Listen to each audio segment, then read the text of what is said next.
Good evening friends, ज्ञान Ganga YouTube channel पे आप लोगों का हार्दिक स्वागत है। मैं हिमांशु कुमार। भारतीय संस्कृति के नेक्स्ट वीडियो में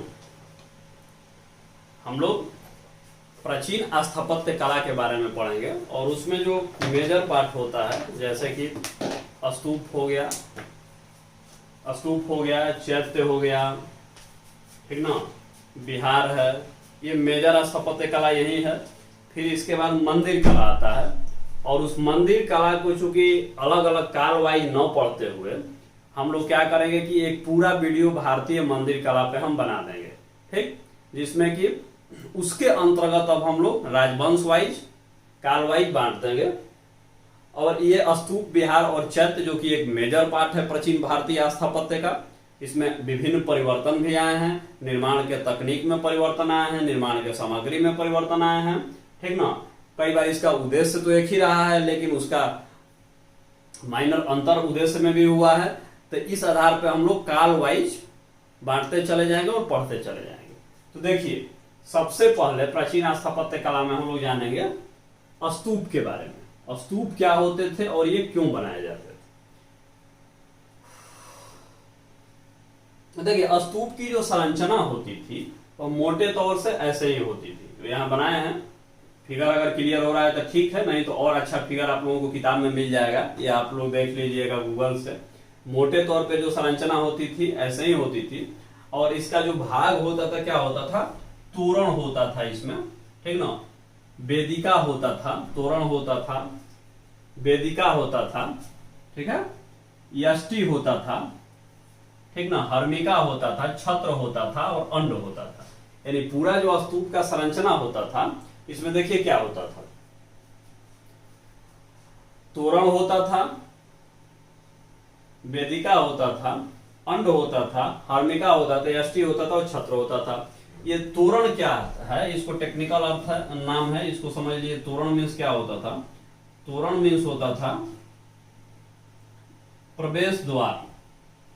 यानी जो तोरण होता था ये क्या होता था, तोरण जो है प्रवेश द्वार यानी दरवाजा का ये काम करता था। किसी भी भवन में जाने के लिए जो दरवाजा होता है वही प्रवेश द्वार था, तोरण उसको बोला जाता था स्तूप के शब्द में, ठीक ना।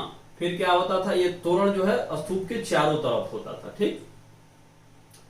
फिर क्या होता था कि वेदिका यानी जो है एक वेदी होती थी ऊंचा, जो कि जनरली प्रारंभ में ईंट से बनाया जाता था, बाद में पत्थर से बनाया जाने लगा और उसी वेदिका पे क्या किया जाता था कि पूरे स्तूप के संरचना का निर्माण किया जाता था।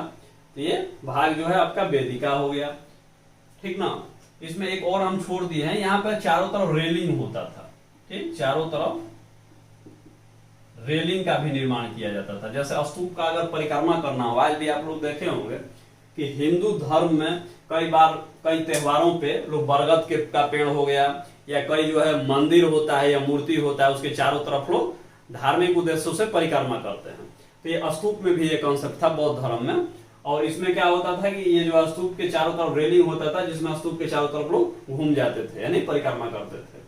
फिर क्या होता था कि ये स्तूप का जो मुख्य भाग होता था वो अंड होता था, ये अंडाकार होता था। ये स्तूप का क्या होता था, अंड जो होता था ये क्या होता था, तो ये स्तूप का अंड जो होता था ये स्तूप का मुख्य भाग होता था, ठीक ना। फिर ऊपर क्या होता था, ऊपर जो होता था हर्मिका। ये हर्मिका देखिए क्या होता था, एक तरह से इसको हम कह सकते हैं, ध्यान रखिएगा आप लोग, कि ये हर्मिका जो होता था वो स्तूप का सबसे पवित्र भाग होता था, ठीक। यानी स्तूप का सबसे जो पवित्र भाग होता था वो क्या होता था, हर्मिका होता था। यहाँ पे जनरली क्या होता था कि भगवान बुद्ध से संबंधित अवशेषों को यहाँ पे रखा जाता था, ठीक ना। फिर इसके बाद यष्टि होता था। यष्टि ये एक तरह से आपको डंडा टाइप दिखेगा और फिर ऊपर छत्र होता था, ठीक ना। छत्र जिसको पताका भी कहते हैं, आज भी आप लोग देखिएगा मंदिर वगैरह में देखे होंगे कि ऊपर ऐसे ही एक बांस वगैरह का या लकड़ी का जो है डंडा लगा रहता है, उसके ऊपर एक झंडा टाइप फहराया जाता है या फहराया रहता है, तो वही उस समय छत्र बनाया जाता था, उसी का कंसेप्ट था, ठीक ना। तो ये स्तूप का ओवरऑल एक संरचना हो गया जो आप लोगों को ध्यान रखना चाहिए, याद रखना चाहिए। कई बार क्या होता है कि पूछ देता है, ये शाब्दिक अर्थ ही पूछ देगा पीटी में मिलाने के लिए कि तोरण का अर्थ क्या हुआ, हर्मिका का अर्थ क्या हुआ, यष्टि का अर्थ क्या हुआ। या कई बार मेंस में जब आप लोग आंसर राइटिंग करते हैं, अगर स्तूप कला के बारे में लिखना है तो फिगर बना दें, और फिगर के बाद अगर आप उसके अलग अलग भागों को बना के दिखाते हैं तो एग्जामिनर पे इसका अच्छा प्रभाव जाता है और नंबर निश्चित रूप से आप लोगों को अच्छे मिलेंगे। ठीक है, अब हम लोग पढ़ेंगे स्तूप के प्रकार। स्तूप जो होते थे वो जनरली 4 प्रकार के होते थे, ठीक ना। स्तूप जो होते थे वो कितने प्रकार के होते थे, तो वो 4 प्रकार के होते थे।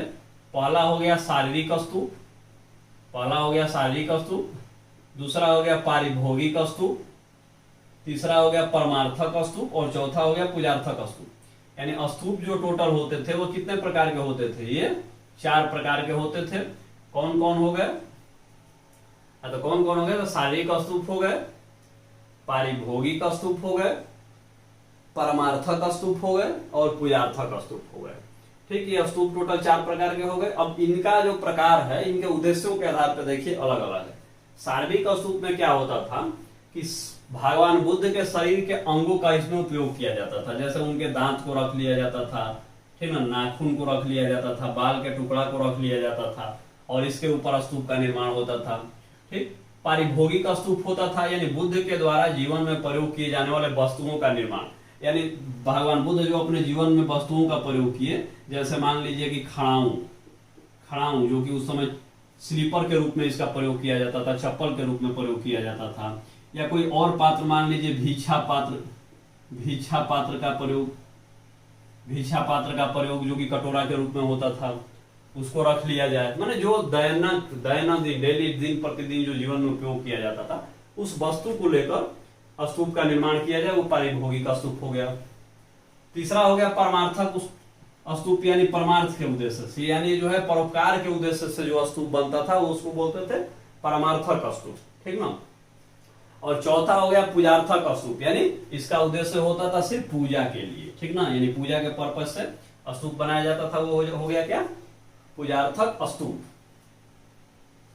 ठीक है, अब ये संरचना हम मिटा दे रहे हैं और थोड़ा आगे हम और आप लोगों को स्तूप के बारे में बताना चाहेंगे।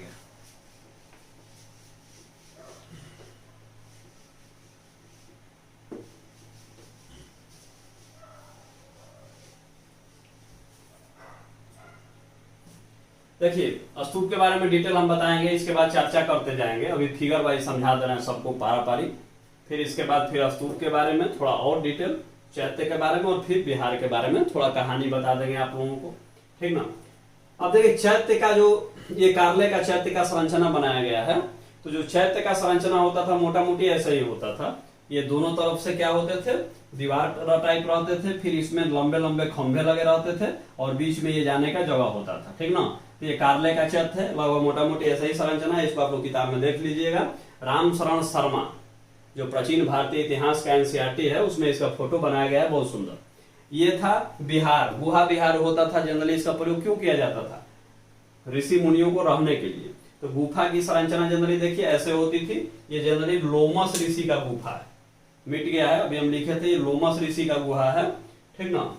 तो ये आपको ऐसे बेलनाकार गुहा होता था, जैसे कोई चट्टान होता था, और उसी को काट के गुफा का आकार दे दिया जाता था, जिसमें कि आदमी उसमें रह सके, ठीक है। ये हो गया आपका, क्या हो गया, इसका दरवाजा हो गया। तो इसी तरह से स्तूप, चैत्य और बिहार के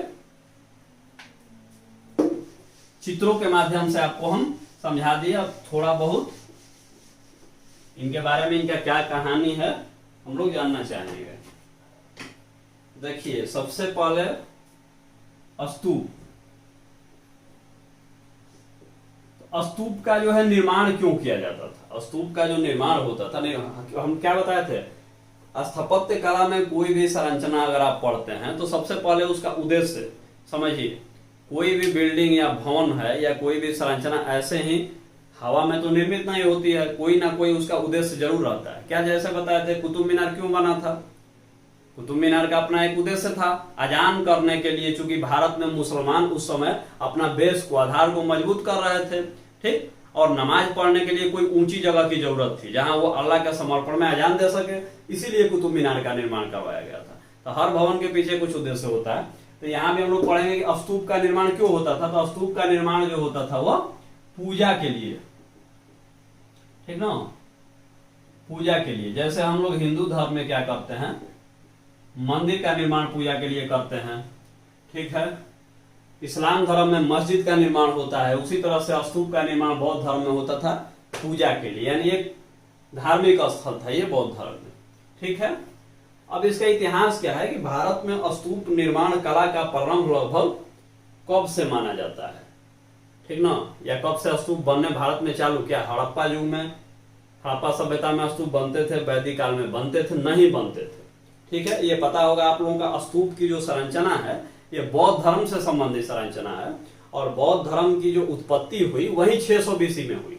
तो फिर हड़प्पा सभ्यता में अगर कई बार ऐसे ही पूछ देगा, मान लीजिए कंफ्यूज करने के लिए कोई पूछ दे या किसी एग्जाम में पूछ दे कि हड़प्पा सभ्यता में कोई स्थान दे देगा, मान लीजिए राखीगढ़ी से स्तूप संरचना का निर्माण अवशेष मिला है। अब आप लोग कंफ्यूज होकर लगा देंगे, हो सकता है मिला होगा, हड़प्पा सभ्यता में तो कुछ ना कुछ मिलता रहता है। ध्यान रखिएगा, ऐसा हो ही नहीं सकता है। उसका रीजन क्या है कि ये बौद्ध धर्म से संबंधित संरचना है, तो ये जो बौद्ध धर्म आएगा उसके बाद ही तो स्तूप बनेगा। तो बौद्ध धर्म 600 BC में आया, तो इसीलिए सबसे पहले भारत में जो स्तूप निर्माण कला का प्रारंभ हुआ था वह कब से प्रारंभ हुआ था? मौर्यों के समय से प्रारंभ हुआ था। एक बात ध्यान रखिएगा, मौर्यों के समय प्रारंभ हुआ था, ठीक ना।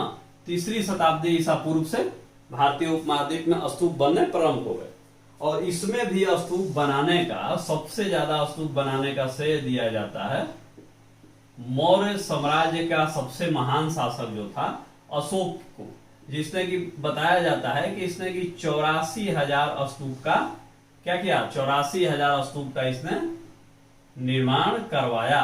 हालांकि ये एक किंवदंती लगता है, किंवदंती कहने का मतलब कि एक सिर्फ कहानी लगता है। 84,000 स्तूप बनाना सामान्यतः संभव तो नहीं लगता है, लेकिन तथ्यात्मक जानकारी यही है कि इसने 84,000 स्तूप का अपने शासनकाल में निर्माण करवाया। होता भी है, चूंकि प्रारंभ में ये पता है आप लोगों को, सर्व धर्म से संबंधित शासक था, यानी जो है भगवान शिव को ये अपना आदर्श मानता था, ठीक ना। लेकिन ये बाद में क्या हुआ कि भगवान बुद्ध को अपना आध्यात्मिक गुरु माना और बौद्ध धर्म में कन्वर्ट हो गया।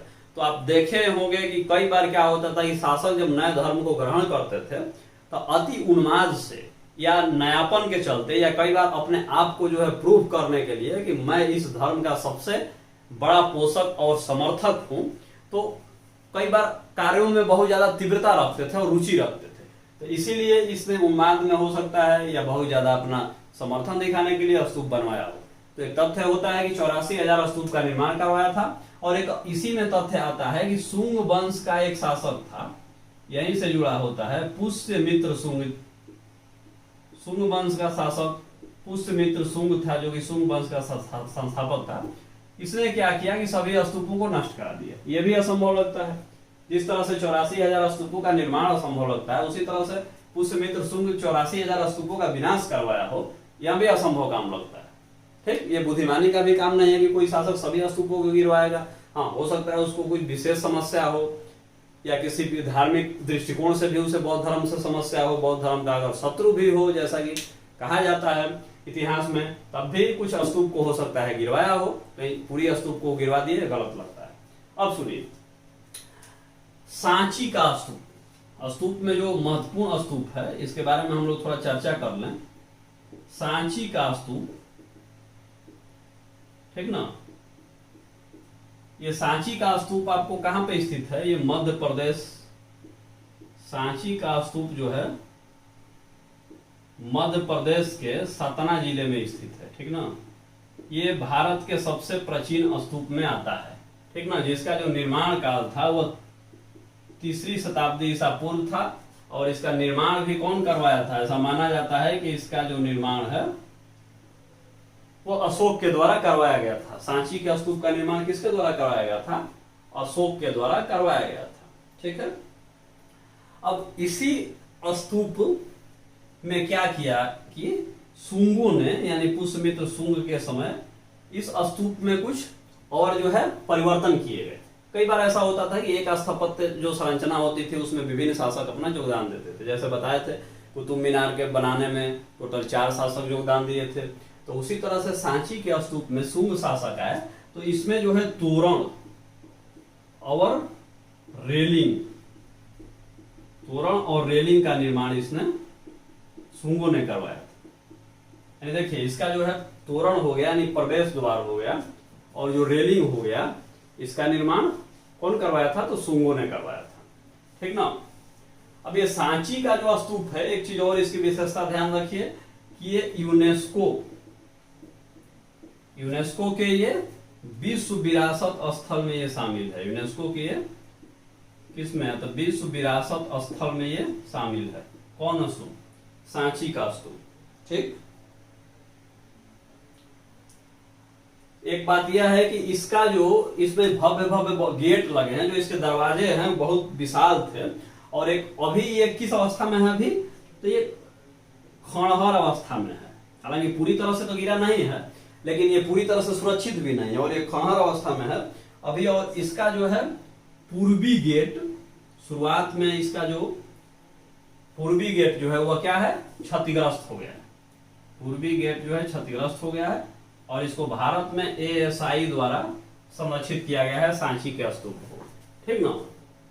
ये किस चीज से बना है? तो ये सफेद पत्थर से बना हुआ पूरा स्तूप है।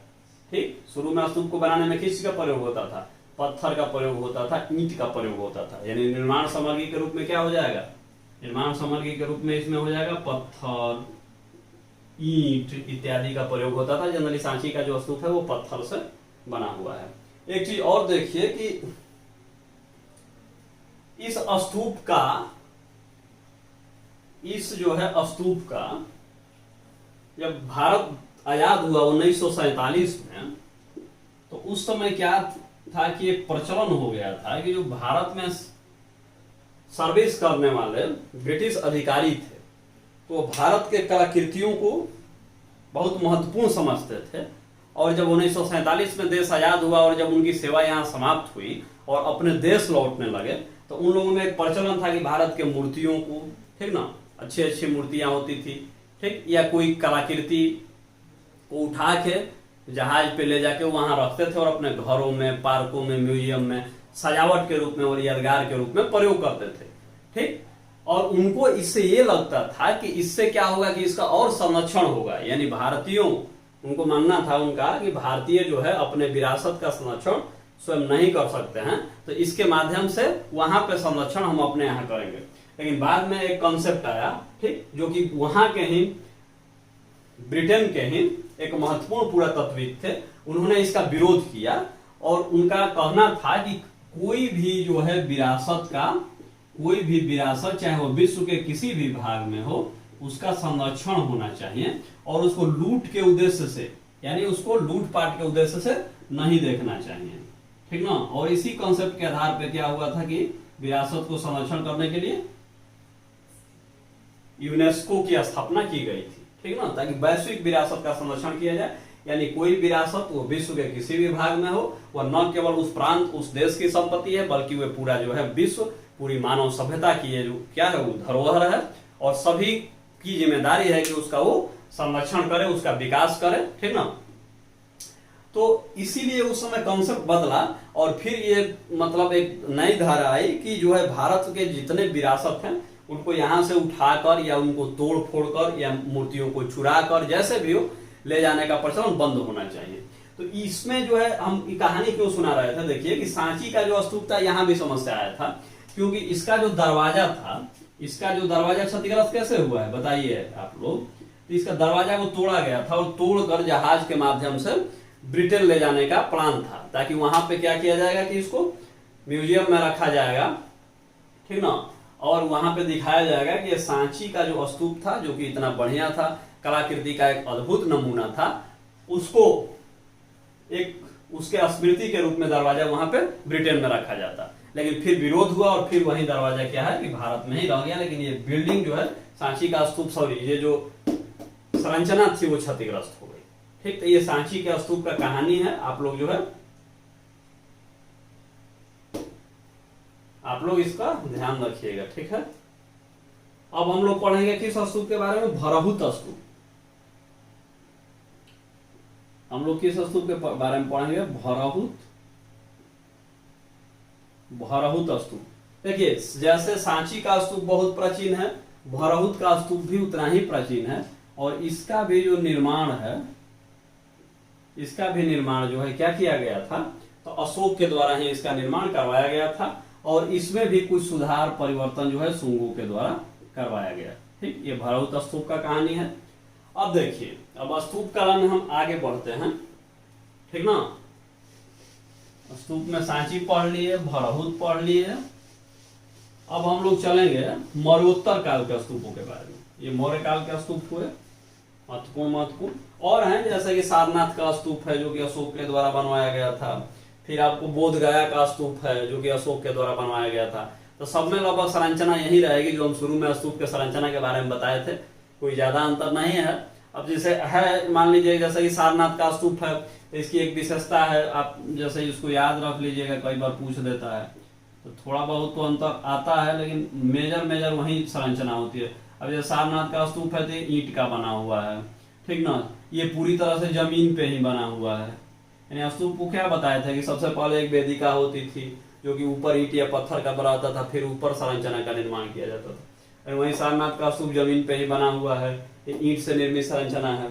तो इसी तरह से कुछ कुछ अंतर मिलते हैं। ठीक, अब हम लोग पढ़ेंगे किस काल में, स्तूप के बारे में पढ़ेंगे और इसमें मौर्योत्तर काल में पढ़ेंगे। ठीक ना, मौर्य काल तो हो गया, अब मौर्योत्तर काल में क्या चेंज हुआ स्तूप के बारे में तो पढ़ेंगे। ठीक, और इसमें देखिए सातवाहन काल।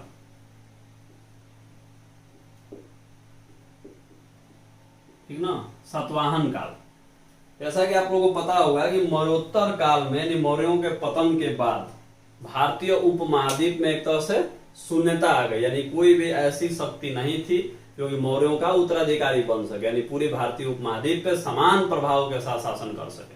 तो इसीलिए इस समय क्या हुआ, भारत में जो है दो जो है राजवंशों की उत्पत्ति हुई। एक उत्तर भारत में शासन करते थे और एक दक्षिण भारत में शासन करते थे। उत्तर भारत में शासन करने वाले थे कुषाण और दक्षिण भारत में शासन करने वाले कौन थे, दक्षिण भारत में शासन करने वाले थे सातवाहन। और ये दोनों जो है मिलकर उस समय मौर्योत्तर काल में भारत के, संपूर्ण भारत के लगभग एक बहुत बड़े भाग पे ये शासन किए। ठीक ना, तो उसी में हम लोग सातवाहन काल के बारे में पढ़ेंगे। जैसे कि आप लोगों को पता होगा जो सातवाहन थे वह ब्राह्मण धर्मावलंबी शासक थे। ब्राह्मण धर्म को ये जो है मानते थे और उसके समर्थक थे। फिर भी इन्होंने जो है बौद्ध धर्म को क्या किया कि संरक्षण दिया और सहिष्णुता की नीति अपनाई। ठीक ना, तो इसलिए सातवाहनों के समय में भी क्या हुआ कि बौद्ध धर्म फला फूला, बौद्ध धर्म का विकास हुआ, विभिन्न रचनाएं हुई, विभिन्न जो है संरचनाओं का निर्माण हुआ। ठीक, और इसमें कुछ देखिए चेंजिंग क्या आएगा कि जो पहले जहाँ क्या होता था कि स्तूप कैसे बनता था, ईंट का बन जाता था, पत्थर का बनता था। इस समय क्या हुआ था कि स्तूप में सफेद संगमरमर का भी प्रयोग होने लगा था। देखिए स्तूप में यानी क्या होगा इस समय,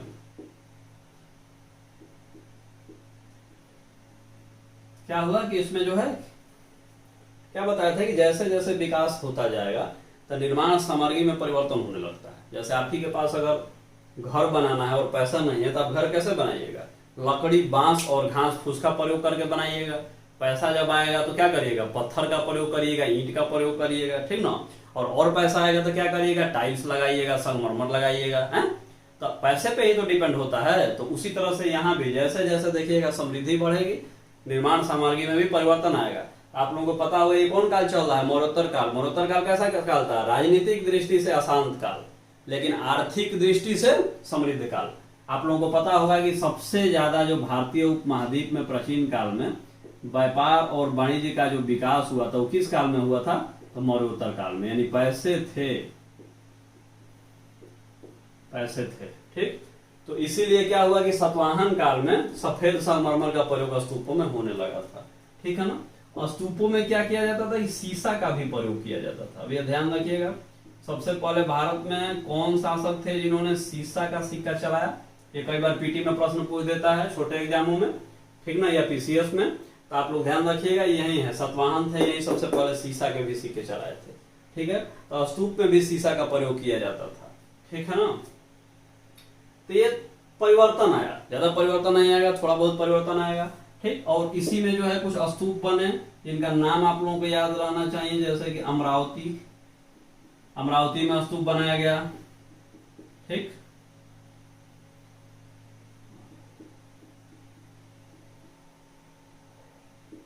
नागार्जुन कोंडा, अमरावती में स्तूप बनाया गया, नागार्जुन कोंडा में स्तूप बनाया गया। ठीक है, यहाँ पे बहुत ज्यादा स्तूपों का क्या किया गया कि निर्माण किया गया। ठीक ना। इसके संरचना के बारे में भी पढ़ना पड़ता है, लेकिन उतना डिटेल अभी आप लोगों को पढ़ने की जरूरत नहीं है, बस थोड़ा बहुत नाम याद रखिए। पूजागढ़ अमरावती और नागार्जुन कोंडा का जो स्तूप है वह किस काल से संबंधित है, तो सातवाहन काल से संबंधित है। बस इतना आप लोग जानिए। अब हम लोग पढ़ेंगे दक्षिण भारत सातवाहन के स्तूप के बाद फिर कुषाणों ने भी स्तूप का निर्माण करवाया। ठीक ना, कुषाणों ने भी स्तूप का निर्माण करवाया। और आप लोगों को पता होगा कि कुषाणों की जो राजधानी थी वो कहाँ थी, तक्षशिला। कुषाणों की राजधानी भारत में कहाँ थी, तक्षशिला थी और मथुरा, दो राजधानी इन लोगों की थी। ठीक, तो सबसे पहले एक जो है तक्षशिला में ही कुषाणों का सबसे प्राचीन स्तूप मिला है। ठीक ना, जो कि अभी क्या है, क्षतिग्रस्त अवस्था में है। तक्षशिला में प्राचीन स्तूप मिला है, क्योंकि किसके द्वारा बनाया गया था, कुषाण। कुषाण तो पता ही है आप लोगों के, बौद्ध धर्म के संरक्षक थे, खासकर इसमें कनिष्क जो था वो क्या था, महायान बौद्ध धर्म का सबसे बड़ा समर्थक था। महायान बौद्ध धर्म का सबसे बड़ा समर्थक था, और इन्होंने जो है कश्मीर के कुंडल वन में चौथा बौद्ध संगति का भी आयोजन कराया था। तो इस समय बौद्ध धर्म फला फूला आगे बढ़ा। ठीक है, विस्तार हुआ उसका और विभाजन भी हुआ इसी समय। तो तक्षशिला में जो है उस समय स्तूप का निर्माण हुआ था, तक्षशिला में स्तूप मिला है। फिर आप लोगों को ध्यान होगा पेशावर, पेशावर जो कि अभी पाकिस्तान में पड़ता है, वहां भी कुषाण वंश से संबंधित स्तूप मिले हैं। ठीक है, अब आगे हम लोग पढ़ेंगे। ऐसे ही क्या होगा कि स्तूप का निर्माण गुप्त काल में कम होता जाएगा। गुप्त काल में जनरली क्या होगा कि, क्योंकि पता है आप लोगों को, हिंदू धर्म से संबंधित लोग थे, यानी वैष्णव धर्म से, भागवत धर्म से संबंधित लोग थे। हिंदू धर्म तो उस समय कोई कॉन्सेप्ट में था नहीं, मूल रूप से कह सकते हैं ब्राह्मण धर्म को मानने वाले थे गुप्त वंश के शासक। तो इसीलिए उस समय क्या हुआ कि मंदिर निर्माण कला जो है जोर पकड़ने लगा। ठीक ना, तो फिर स्तूप का वहां से फिर धीरे धीरे पतन होगा, या जो संरचना है वही रह जाएगी। अब हम लोग पढ़ेंगे स्तूप के बाद क्या पढ़ेंगे, चैत्य के बारे में पढ़ेंगे। ठीक ना, देखिए चैत्य जैसे कि हम लोग बता चुके थे, ये जो है संरचना इसका हम बताए थे कैसा चैत्य होता था। ठीक ना, कैसे बनता था। अब ये चैत्य का होता क्या है आखिर, जैसा स्तूप बताया कि स्तूप का निर्माण क्यों होता था, तो पूजा के उद्देश्य से होता था। और उसमें भी स्तूप बनाया कैसे जाता था, तो विभिन्न जो है मतलब अवशेषों से बनाया जाता था। जैसे पूजा के उद्देश्य से अलग स्तूप बनते थे, परमार्थ के उद्देश्य से अलग बनते थे, शारीरिक स्तूप अलग बनते थे, पारिभोगिक स्तूप अलग बनते थे। ठीक ना, तो स्तूप एक पूरा ओवरऑल संरचना होता था, और उसी में जो चैत्य होता था इसका मूल काम था पूजा स्थल। ठीक ना, यानी स्तूप जो है वो पूरा पूजा स्थल नहीं रहेगा, उसी में एक क्या रहेगा कि अंदर चैत्य रहेगा, और ये चैत्य जो होता था मुख्य रूप से पूजा स्थल होता था। ठीक ना, ये मुख्य रूप से क्या होता था, एक तरह से कह सकते हैं कि जो मंदिर है रियल में यही है, रियल में जो मंदिर है, स्तूप नहीं, रियल में मंदिर यही है। ठीक ना, चैत्य क्या होता था, कोई पूछ देगा एग्जाम में चैत्य क्या होता था, इसका प्रयोग क्यों किया जाता था, क्यों बनाया जाता था। इसका बनाने का उद्देश्य था पूजा के लिए बनाया जाता था। ठीक, अब इसमें कुछ महत्वपूर्ण चैत्य जैसे कि आप लोगों को बताए थे, याद रखना होता है। कार्ले का चैत्य कई बार पूछ देता है, उसी का एनसीईआरटी में नाम दिया है, कार्ले का चैत्य।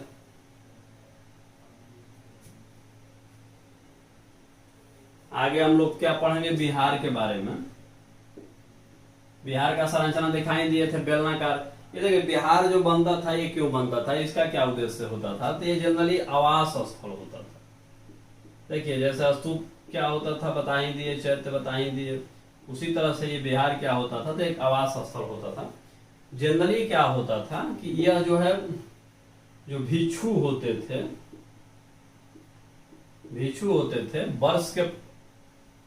वर्षा के मौसम को छोड़ के बाकी मौसम में वो क्या करते थे कि भिक्षा पात्र लेकर घूमते रहते थे चारों तरफ, जिसमें कि भिक्षा मांगते थे। ठीक, और उसके बाद क्या करते थे, उपदेश देते रहते थे। सिर्फ भगवान को तो उपदेश देंगे नहीं, उनके जो शिष्य हैं वो भी तो उपदेश देंगे, तभी तो धर्म आगे बढ़ेगा। तो ये उपदेश देने का माध्यम क्या होता था, आजकल जैसे माध्यम है सैटेलाइट टीवी के माध्यम से लोग उपदेश देते हैं, जैसे कि निर्मल बाबा हो गए। ठीक ना, रामदेव को आप लोग देखते होंगे, योगा कराना है लाइव आप जुड़ जाइए टीवी पे, योगा कर लीजिए। उस समय तो ऐसी तकनीक थी नहीं, तो उस समय क्या करते थे कि जो साधु संत होते थे वो घूमते रहते थे एक गांव से दूसरे गांव में। जनरली माना ऐसे जाता था कि भगवान बुद्ध जब प्रवास पे जाते थे तो किसी भी एक गांव में एक रात से ज्यादा नहीं बिताते थे, ठीक ना। यानी ये जनरली लोग प्रवास करने वाले लोग, घूमने वाले, भ्रमणशील लोग होते थे, भिक्षु। लेकिन बारिश में क्या हो जाती थी कि समस्या हो जाती थी, ठीक ना। कई बार क्या होते थे कि बहुत बड़े बड़े जंगल होते थे, रास्ते जो होते थे बंद हो जाते थे, चाहे पेड़ गिरने के चलते या बाढ़ आने के चलते, रहने में भी समस्या होता था, जंगलों में रह नहीं सकते थे, ठीक। तो इसीलिए इस समय क्या होता था कि ये लोग बिहार में आ जाते थे और ये वर्षा काल में अपना पूरा वर्षा काल ये कहाँ पर बिताते थे, बिहार में, ठीक। तो इसीलिए इसका निर्माण रहने के लिए किया जाता था। अब देखिए कुछ जो है बिहार का निर्माण, और इसमें कैसे बनता था, गुफा बिहार होता था।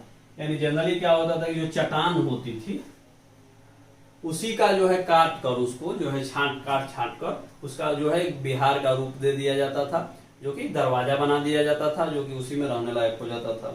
अब इसी में कुछ प्राचीन स्तूप का निर्माण करवाया गया था, जैसे अशोक के द्वारा करवाया गया था, ठीक ना।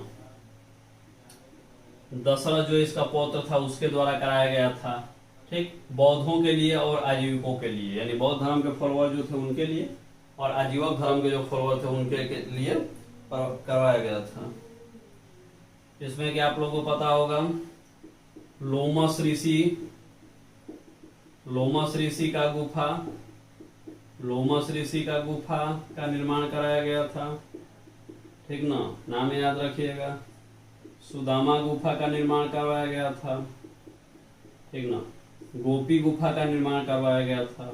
सुदामा, गोपी नाम से कृष्ण भगवान से संबंधित नाम दिख रहा होगा, सुदामा, गोपी, ठीक। इसी तरह से दशरथ के समय कर्ण चौपर गुफा का निर्माण करवाया गया था, ठीक ना। तो ये जो है विभिन्न गुफाओं का निर्माण जो है विभिन्न शासकों के द्वारा कराया जाता था, ठीक ना, अलग अलग धर्मों से संबंधित। इसी तरह से गुफा आगे भी बनते रहे, बस मेजर वही है, यही संरचना, यही तथ्य है, इसी के बारे में आप लोगों को जानना है, इसमें ज्यादा जानने की कोई जरूरत नहीं है, ठीक है। तो आप लोग क्या पढ़ लिए, चैत्य पढ़ लिए, सॉरी शुरुआत में हम लोग क्या पढ़े, स्तूप पढ़े, स्तूप के बाद चैत्य पढ़े, चैत्य के बाद क्या पढ़े, बिहार पढ़े, ठीक ना। चैत्य के बाद क्या पढ़े, बिहार पढ़े। अब हम लोग क्या पढ़ेंगे, तो देखिए अब हम लोग प्राचीन स्थापत्य कला में पढ़ेंगे पूरा भारतीय मंदिर कला। ये एक बहुत बड़ा पार्ट है और इसके बारे में आप लोगों को हम बताएंगे। तो प्राचीन स्थापत्य कला लगभग खत्म हो जाएगा, यानी प्राचीन काल में जो स्थापत्य कला खत्म हो जाएगा और इसी के साथ पूरा स्थापत्य कला खत्म हो जाएगा, ठीक। इसमें आप लोगों को धैर्य रखना होगा क्योंकि ये बहुत बड़ा पार्ट है, ये इतना आसानी से तो होगा नहीं, ठीक ना। ये हम लोग पढ़ेंगे भारतीय मंदिर कला के बारे में। अब देखिए मंदिर का कुछ इतिहास आप लोग समझिए। मंदिर का जो है भारत में निर्माण कब से प्रारंभ हुआ, तो मंदिर का क्या प्रारंभ में मंदिर बनते थे भारत में? हड़प्पा काल में मंदिर का अवशेष मिलेगा? नहीं, मूर्तियां मिलेगा, मंदिर नहीं मिलेगा। वैदिक काल में कोई संरचना मिली ही नहीं है। तो इसी तरह से अगर कोई पूछे कि भारत में मंदिर निर्माण कला का प्रारंभ यानी मंदिर भारत में कब से बनने प्रारंभ हुए, तो आप लोगों को आंसर देना होगा कि गुप्त काल से। जैसा कि हम बताए भी थे कि जो गुप्त थे क्या थे, वो ब्राह्मण धर्म के फॉलोअर थे, ठीक। तो इस समय मंदिर निर्माण प्रारंभ हुआ और उत्कर्ष पे भी गया, यानी प्रारंभ भी हुआ और जो है मंदिर निर्माण में विभिन्न प्रयोग भी किए गए, ठीक है। अब देखिए मंदिर निर्माण के भारत में चरण रहे हैं। मंदिर निर्माण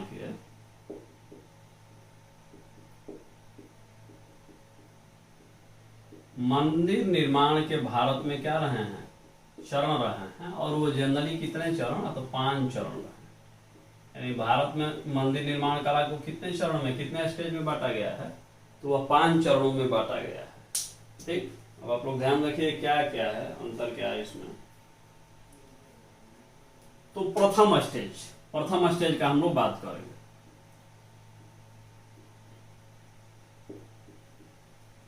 यानी जो प्रथम स्टेज था उसमें मंदिर कैसा होता था,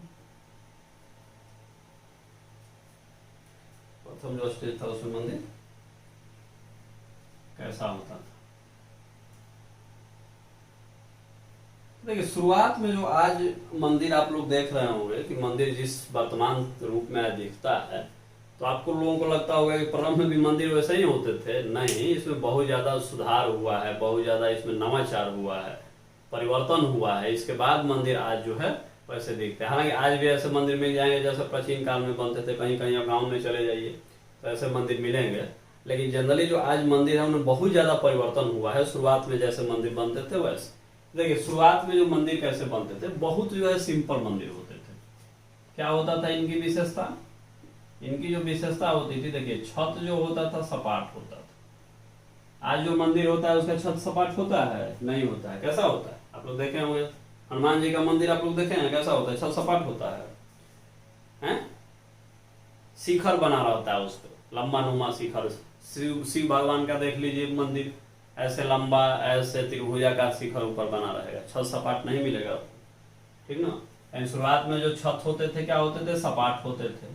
सपाट जैसा सिंपल जो छत बनता है, आप अपने घर की छत बनाते हैं, ठीक है। मंदिर छोटे छोटे, यानी छोटा संरचना होता था मंदिर का। जैसे बाद में या आज आप बहुत देखेंगे भव्य मंदिर बनने लगे, विशाल आकार के मंदिर, नहीं, बहुत छोटा संरचना बनता था। मंदिर जो होते थे वो कम ऊंचाई पे बनते थे।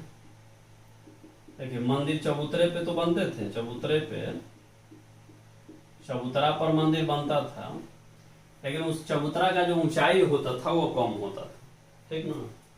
यानी मुख्य रूप से देखिए एक संरचना बना के बता दे रहा हूं मंदिर का कि कैसा संरचना रहेगा, रहता था। देखिए सिंपल सिंपल ये आपको चबूतराकार मंदिर बन गया, ठीक है। ये आपका दरवाजा हो गया, ये दरवाजा हो गया, ठीक है।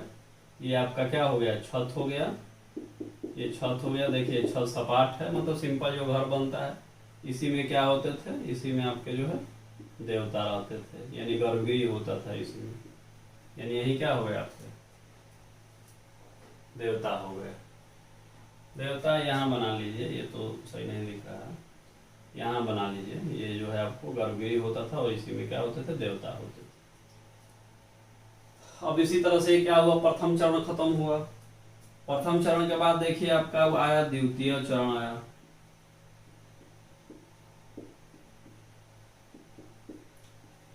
द्वितीय चरण में देखिए क्या अंतर आया। द्वितीय चरण में अंतर आएगा कि संरचना अभी भी छोटा रहेगा, यानी अभी भी जो मंदिर होता था वो बहुत बड़े बड़े मंदिर अभी भी नहीं बनते थे। संरचना अभी भी छोटा, मंदिर अभी भी चबूतरा पे बनेगा, लेकिन चबूतरा की जो ऊंचाई है, चबूतरा की ऊंचाई जो है वो बढ़ने लगेगी, ठीक ना। चबूतरा की ऊंचाई बढ़ने लगेगी। चबूतरा किस चीज का जनरली बनता था? तो जनरली ईंट का चबूतरा बनता था। तो शुरुआत में जो चबूतरा पत्थर का नहीं, ईंट का बनता था, ठीक है। शुरुआत में चबूतरा ईंट का बनता था। छत में क्या होगा कि अब थोड़ा शिखर नुमा छत बनाया जाना लगेगा।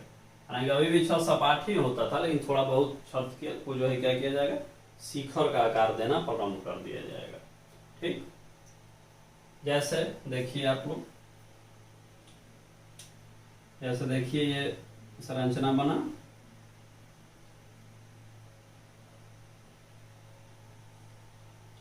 ये दरवाजा हो गया, ये सीढ़ी हो गया मंदिर में जाने का, ठीक ना। ये क्या हो गया आपका? ये गर्भगृह हो गया। इसी में आपके क्या हो गए? मुख्य देवता आ गए। गर्भगृह होता था, गर्भगृह आप लोगों को पता होगा क्या होता है। गर्भगृह जो है जिसमें मंदिर में मुख्य देवता स्थापित किए जाते हैं। जैसे कोई भी मंदिर, मान लीजिए शिव भगवान का मंदिर हो, कृष्ण भगवान का मंदिर हो, तो इस देवता को समर्पित मंदिर है, वह देवता मुख्य देवता माने जाते हैं। तो मान लीजिए जैसे शिव भगवान का मंदिर रहेगा, तो गर्भगृह में बीच में शिव भगवान का मूर्ति रहेगा, बात समझ में आ रहा। फिर आगे सहायक देवता और साइड में सहायक देवता रहते हैं। जैसे आगे आपको क्या हो जाएगा? नंदी का मिलेगा, नंदी जो इनका वाहन था शिव भगवान का, नंदी का मूर्ति मिल जाएगा। एक तरफ गणेश जी मिल जाएंगे आपको, और एक तरफ इनके पुत्र एक जो कार्तिकेय थे ये मिल जाएंगे, ठीक है। तो अब ऐसे मंदिर बनने लगेंगे। तो ये हो गया द्वितीय चरण। अब द्वितीय चरण के बाद हम लोग देखिए किसमें आएंगे? द्वितीय चरण के बाद हम लोग आएंगे तीसरे चरण में। द्वितीय चरण के बाद हम लोग आएंगे तीसरे चरण में। अब देखिए तीसरा चरण ये क्या होगा कि इसमें थोड़ा व्यापक परिवर्तन दिखेगा। अब देखिए व्यापक परिवर्तन कैसे दिखेगा कि जो छत होते थे अब वो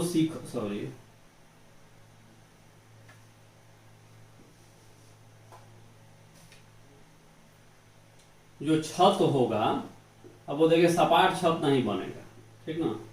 छत जो होगा अभी इसमें क्या होगा, शिखर नुमा छत बनेगा। यानी अभी जो आप मंदिर देखते हैं, मंदिर में ऐसे क्या होता था, शिखर होता है, तो ऐसे ही छत अब क्या होगा, शिखर नुमा बनने लगेगा। ठीक है। मंदिर में चबूतरा की ऊंचाई जो है वह क्या होगी, बढ़ने लगेगी। और चबूतरा किस चीज का बनेगा, पत्थर। जनरली अभी ईंट का प्रयोग कम होगा, चबूतरा जनरली किसी का बनेगा, पत्थर का बनने लगेगा। मंदिर की जो संरचना होगी अब विशाल होने लगेगी। कहने का मतलब कि मंदिर की संरचना भी क्या होगी, विशाल,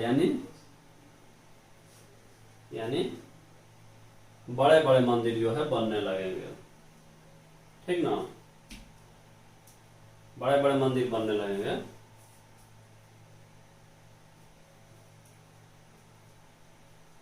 मंदिर इस समय अपने जो है पूर्ण रूप में आएगा। ये देखिए अभी हम कहते हैं कि जो वर्तमान में मंदिर हम देखते हैं जिस रूप में, तो उस रूप में वह कब से बनना प्रारंभ हो गया था, देखिए तीसरे चरण से। यानी जो है तीसरे चरण में जो मंदिर है वो अपने वर्तमान रूप में, यानी अभी जिस रूप में मंदिर को देखते हैं उस रूप में मंदिर यहाँ पूर्ण रूप से दिखने लगेगा। जैसे उसमें एक प्रॉपर गर्भगृह होगा, प्रॉपर शिखर होगा, जैसे कि हम बना के आपको यहाँ पे दिखा रहे हैं कैसे होगा। देखिए जैसे ये हो गया,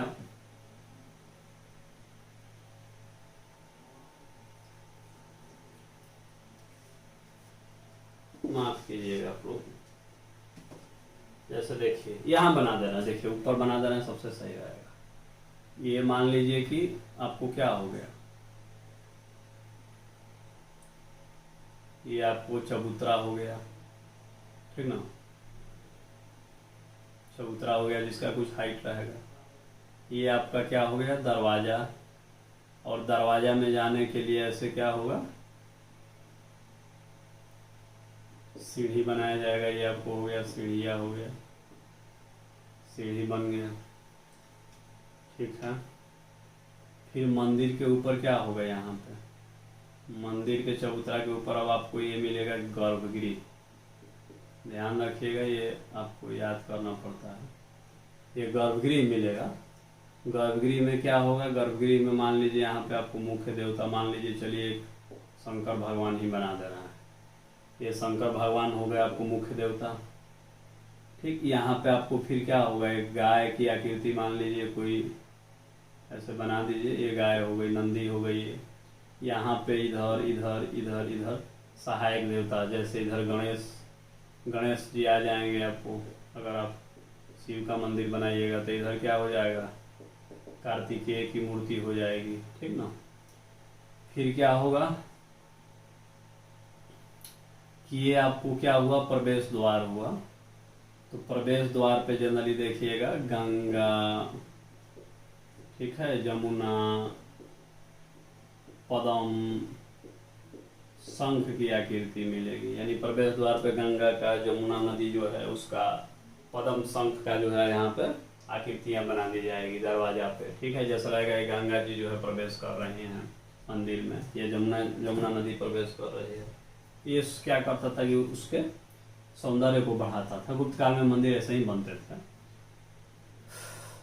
फिर क्या होगा कि ये मंदिर के ऊपर एक शिखर बनने लगेगा। देखिए ये जो है क्या बनेगा, शिखर बनने लगेगा।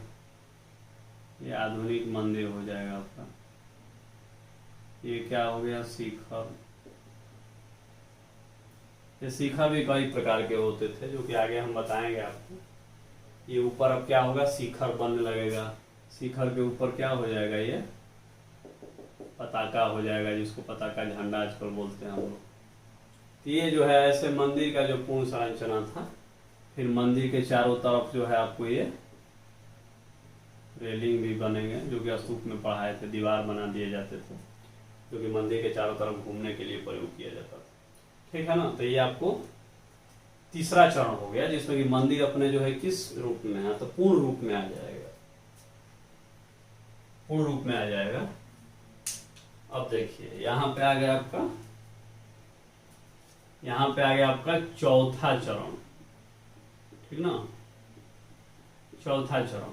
इसमें देखिए क्या चेंजिंग होगा, इसमें चेंजिंग होगा कि मंदिर जो है, मंदिर के दरवाजा पे सभा भवन बनने लगेंगे, सभा भवन, प्रवेश द्वार, मंडप इत्यादि जो है बनने लगेंगे।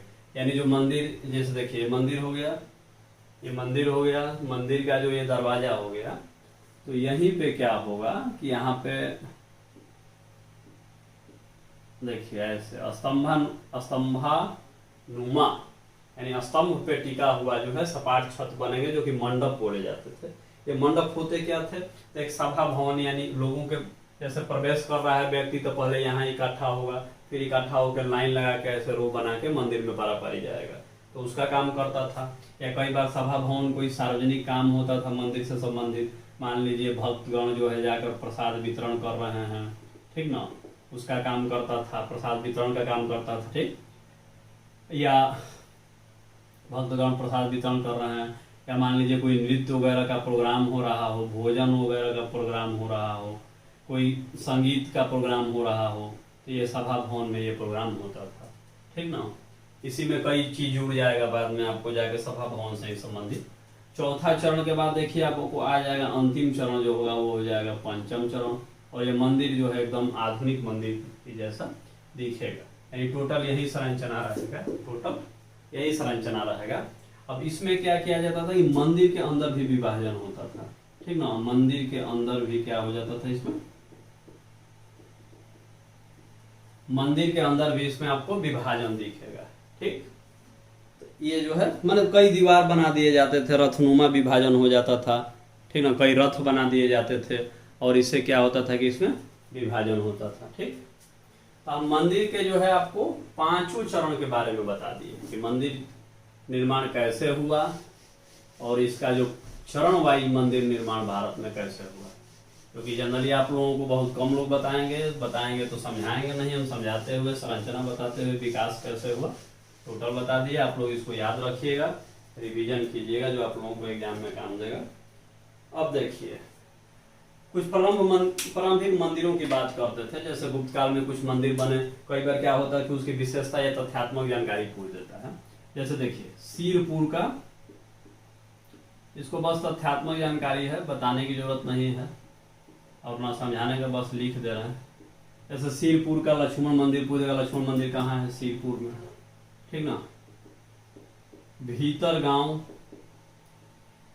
गांव का मंदिर, ये भीतर गांव का मंदिर कहाँ है, ये कानपुर में है, और ये इसकी विशेषता है, ये कई बार पूछ देता है, ध्यान रखिएगा, ईंट से बना हुआ मंदिर है। भीतर गांव का जो मंदिर है पूरी तरह से किस चीज का बना है, ईंट का मंदिर बना है, ठीक ना। देवगढ़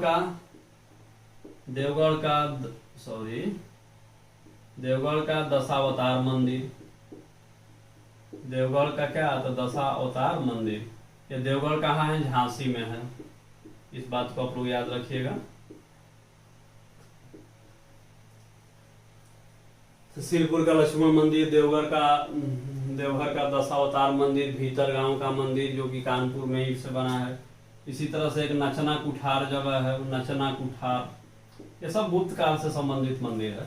नचना कुठार में किसी का मंदिर है, शिव और इनकी अर्धांगिनी जो थी, यानी अंग्रेजी में बोले तो वाइफ, शिव पार्वती मंदिर नचना कुठार में था। इसी तरह से भूमरा, नाम याद रखिएगा आपका, भूमरा का भी शिव मंदिर फेमस है, ये प्राचीन मंदिर था भूमरा का शिव मंदिर।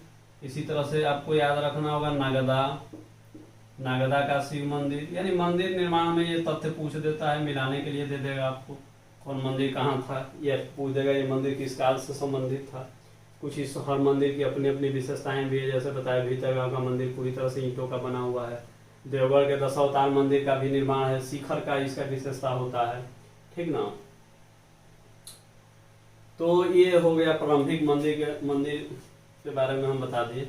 अब आगे हम लोग मंदिर को व्यापक रूप से पढ़ेंगे, काल वाइज पढ़ेंगे। पहले तो मंदिर को बांट लें कितने शैलियां हैं भारत में मंदिर निर्माण की, और उसके बाद काल वाइज पढ़ेंगे। तो देखिए भारत में जो मंदिर निर्माण की जो शैली है वह जनरली उसको 3 भाग में बांटा गया है। कितने भाग में बांटा गया है?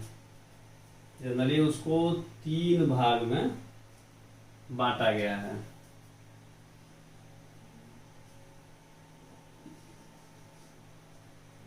तीन भाग में बांटा गया है। देखिए ये कौन कौन भाग है। एक हो गया नागर शैली, एक हो गया नागर शैली, दूसरा हो गया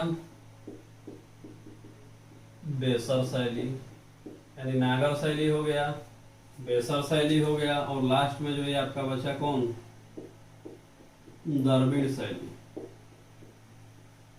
द्रविड़ शैली ये कहाँ मिलता था? दक्षिण भारत में मिलता था। ये कहाँ मिलता था? उत्तर भारत में मिलता था। और ये कहाँ मिलता था? बेसर शैली मध्य भारत में है?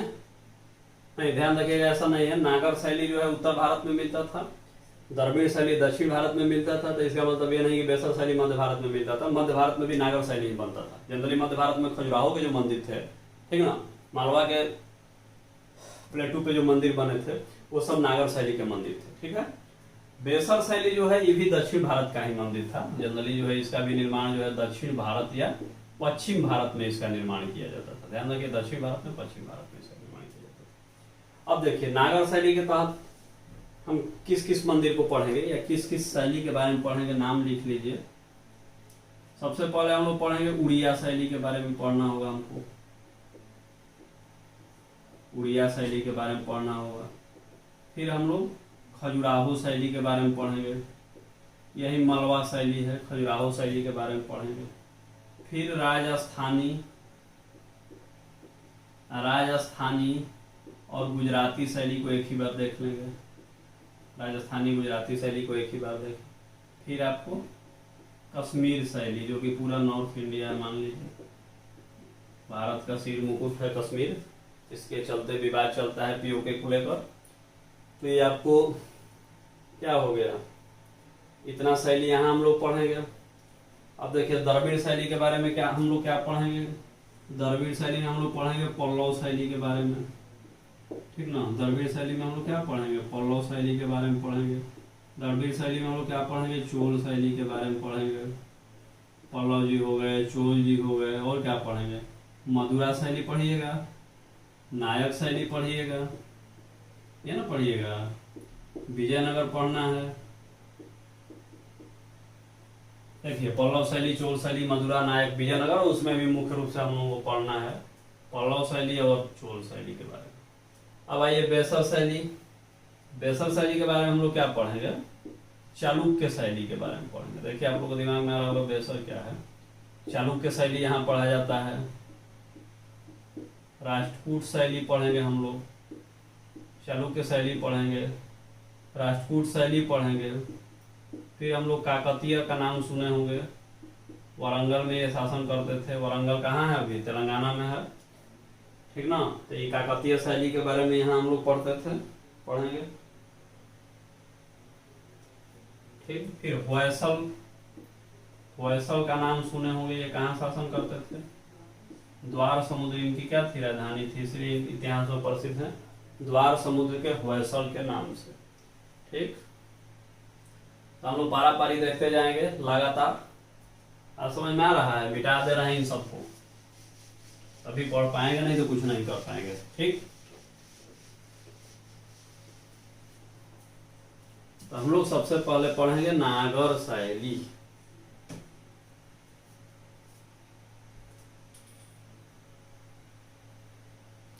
तो देखिए नागर शैली जो होता था ये क्या होता था, किधर पाया जाता था? तो क्या बताया, उत्तर भारत के जो मंदिर होते थे और जनरली नागर शैली के मंदिर होते थे।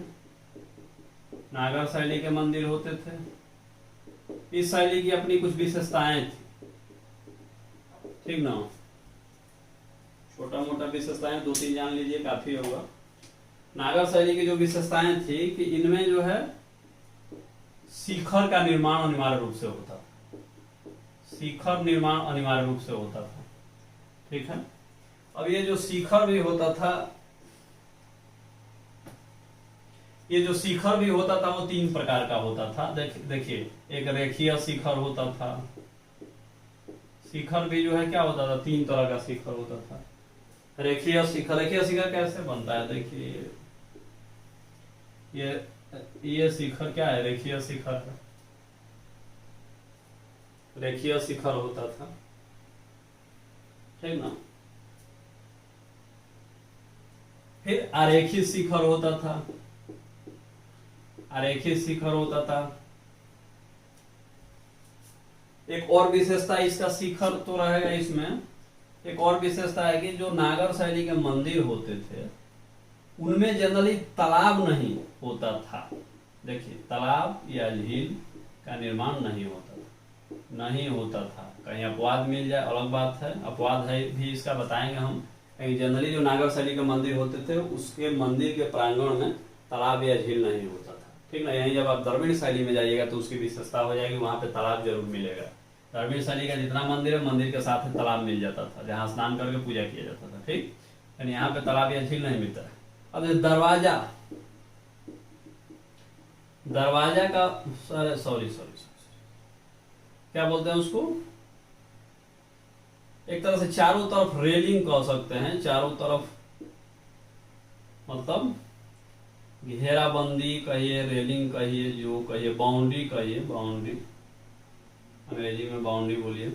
यानी इस युग के मंदिर जो होते थे उनमें जनरली बाउंड्री भी नहीं होता था। ठीक ना, बाउंड्री नहीं होता था।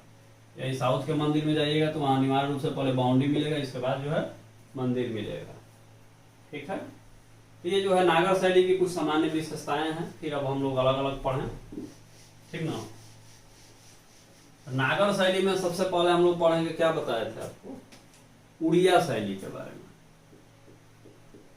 उड़िया शैली, देखिए जनरली उड़िया शैली जो है उड़ीसा से संबंधित है, और इस शैली के कुछ प्रमुख मंदिर हैं जिनके बारे में आप लोगों को जानना होगा। कई बार पूछ देता है, नाम ही पूछ देता है, पहले तो छोड़िए उसके बारे में क्या पढ़िएगा, नाम ही पूछ देता है। ऐसे ये देखिए, लिंगराज मंदिर कहाँ है, याद रखिए, रख लीजिए, भुवनेश्वर।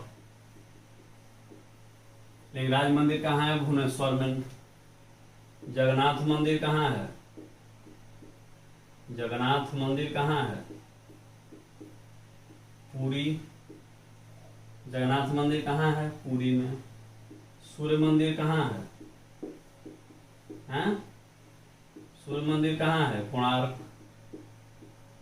कौन बनाया था, अनंग वर्मा। यानी देखिए कुछ महत्वपूर्ण मंदिर हो गए यहाँ के, जैसे भुवनेश्वर मंदिर हो गया, लिंगराज मंदिर हो गया भुवनेश्वर में, जगन्नाथ मंदिर हो गया पुरी में, सूर्य मंदिर हो गया कोणार्क में।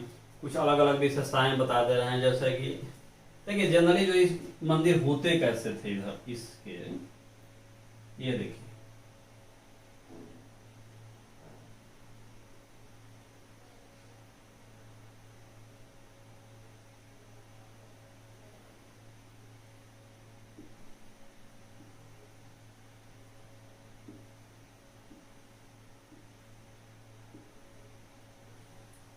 ये देखिए, ये उड़िया शैली के मंदिर हुए, उड़िया शैली के मंदिर हुए। ये देखने में मंदिर आपको लग रहा है, हैं? अगर ऐसा मंदिर दिखाया जाए तो लगता है कि मंदिर है। दिमाग में हम लोग क्या भरे रहते हैं, जो आप बिहार यूपी में मंदिर देखते हैं ऐसा मंदिर थोड़ी होता है। ये देखिए बेलनाकार गैस सिलेंडर के आकार का मंदिर बना हुआ है।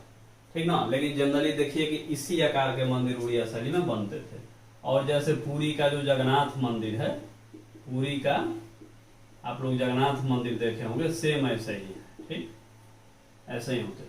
अब इसमें क्या होता था कि यही जो है मंदिर का शिखर का काम कर देता था। पूरी ऐसे शिखर यहाँ आपको नहीं दिखेगा। ठीक ना, यही शिखर हो जाता था। ठीक, मंदिर के अंदर, इसी के अंदर गर्भगृह होता था, प्रवेश द्वार गर्भगृह, इसमें मुख्य देवता होते थे। अब देखिए मंदिर से कनेक्टेड यहाँ पे कुछ टेक्निकल टर्म है जिसको कि आप लोगों को जानना होगा, याद करना होगा, कई बार पूछ देता है। तो इसी मंदिर में क्या होता था, जग मंडप होता था, नट मंडप होता था। जैसे क्या बताया, मंडप बताया था कि मंडप क्या होता था, एक मंडप क्या होता था, सभा भवन होता था जहां लोग की विभिन्न कार्यों के लिए या विभिन्न उद्देश्यों से इकट्ठा होते थे। तो इसी मंदिर से जुड़ा होता था जग मंडप हो गया, नट मंडप हो गया। जग मंडप का कार्य क्या होता था, प्रसाद वितरण। जनरली जो है इसमें प्रसाद वितरित किया जाता था, लोग बैठ के यहाँ पे खाना खाते थे। नट मंडप का काम क्या होता था, जनरली नृत्य गान, नाच गान, मंदिर में जो कार्यक्रम होता है, भजन कीर्तन, वो नट मंडप में किया जाता था, ढोलक तबला बाज बाजा लेके, ठीक ना। तो ये ऐसे ही जुड़ा हुआ था। आप नट मंडप में प्रवेश करिए, जग मंडप में प्रवेश करिए, यहाँ से गेट से मंदिर में जाइए डायरेक्ट, ठीक है। तो देखिए उड़िया शैली का मंदिर हो गया। अब इसमें आप जानिए जगन्नाथ मंदिर के बारे में थोड़ा सा। ये बहुत ही प्रसिद्ध मंदिर है, ठीक ना। और आज भी देखिएगा ये हर साल चर्चा में जगन्नाथ मंदिर आ जाता है। और यहाँ पे मुख्य रूप से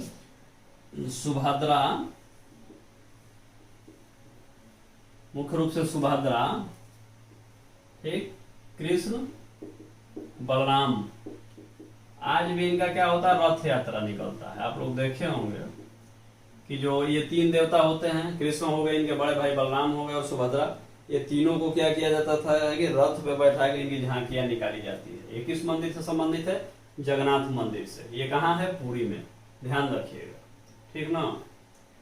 ये जो है लिंगराज मंदिर है, ये भगवान शिव से संबंधित है, लिंग का आकार बना हुआ है। और ये आपको सूर्य मंदिर ये अनंग वर्मा ने बनवाया था। ये कब बनवाया था, 11वीं AD में इसका निर्माण हुआ था, ठीक ना। ये सूर्य मंदिर का देखिए विशेषता क्या है। ये सूर्य मंदिर का विशेषता हो गया, देखिए ऐसे मंदिर बना है, मंदिर के आगे यहाँ पे आपको तालाब दिखेगा। यहाँ तालाब है, क्या बताया था, नॉर्थ इंडिया के मंदिर में जनरली तालाब नहीं दिखता है, लेकिन यहाँ पे तालाब बना है। एक तरह से कुंड के रूप में इसका प्रयोग किया जाता था। फिर क्या है, सीढ़ी बनी है ऐसे, ठीक ना, तालाब बना है। फिर क्या हुआ है कि इस तालाब के, ये तालाब हो गया, फिर ये तालाब में जाने के लिए नीचे सीढ़ी बना हुआ है। और इस सीढ़ी पे कम से कम दोनों तरफ मिलके 170 मूर्तियां, विभिन्न देवताओं की मूर्तियां इस सीढ़ी पे ही बनाया गया, इधर इधर इधर इधर, ठीक है ना, दोनों तरफ। एक मंदिर की खास विशेषता इसकी और है कि ये जनरली क्या होता है कि ये जो सूर्य मंदिर है और ये सूर्य को, भगवान को समर्पित है। और जनरली जब सूर्य क्या होता है कि कर्क और मकर रेखा पे जब लंबवत होता है 2 बार, आप लोगों को पता होगा कि 2 बार जो है कर्क रेखा पे और मकर रेखा पे जब सूर्य लंबवत होता है, तो पूरी तरह से जो मंदिर का सूर्य का जो प्रकाश है इसके शिखर पे डायरेक्ट पड़ता है, ठीक ना। इसकी एक खास विशेषता है, इसको कि आप लोगों को ध्यान रखना होगा। तो ये उड़िया शैली की विशेषताएं हुई। तो अब हम लोग पढ़ेंगे किस शैली के बारे में, खजुराहो शैली के बारे में। किस शैली के बारे में हम लोग पढ़ेंगे, तो खजुराहो शैली।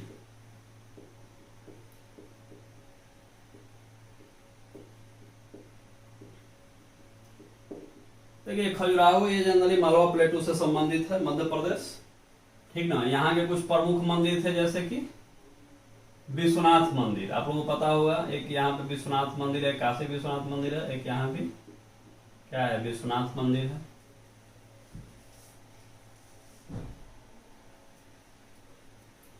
यहाँ पे विश्वनाथ मंदिर है, ये किस भगवान से संबंधित है, ये शिव मंदिर है।